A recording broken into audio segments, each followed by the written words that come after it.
यानंतरची बातमी मोठी आहे साताऱ्यामधून। साताऱ्यामधील पीडितेच्या मारेकऱ्याला फाशी द्या, संतप्त आंदोलकांनी आता मागणी केली आहे। 13 वर्षीय मुलीच्या हत्येमुळे गावामध्ये तणावाचं वातावरण आता पसरलंय।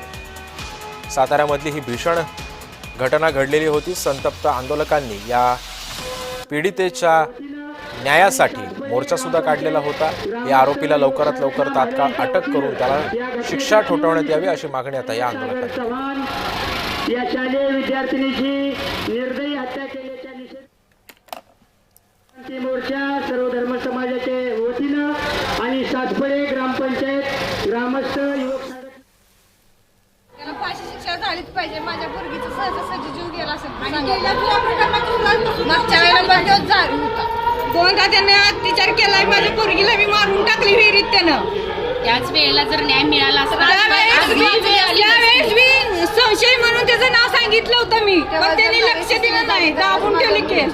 ज्या कोणी अधिकाऱ्यांनी त्याच्यात माझ्या मागे कुणी नसल्यामुळे केलं असेल, आता हे पोरगीला भोगायला आलं नसतं। त्यावेळेस जर त्यांनी दक्षता घेतली असती तर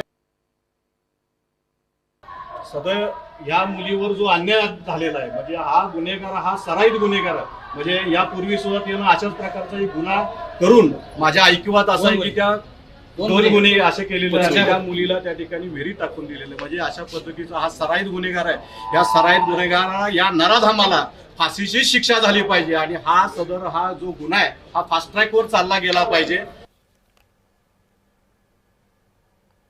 तेव्हा आपण पाहतोय की सध्या संतप्त आंदोलकांनी आता या पीडितेच्या न्यायासाठी आता आंदोलन केलेलं आहे। साताऱ्यामधली ही भीषण घटना घडलेली होती। या आरोपीला तात्काळ पकडून याला फाशीची शिक्षा द्यावी अशी मागणी या पीडितेच्या नातेवाईकांनी केली आहे।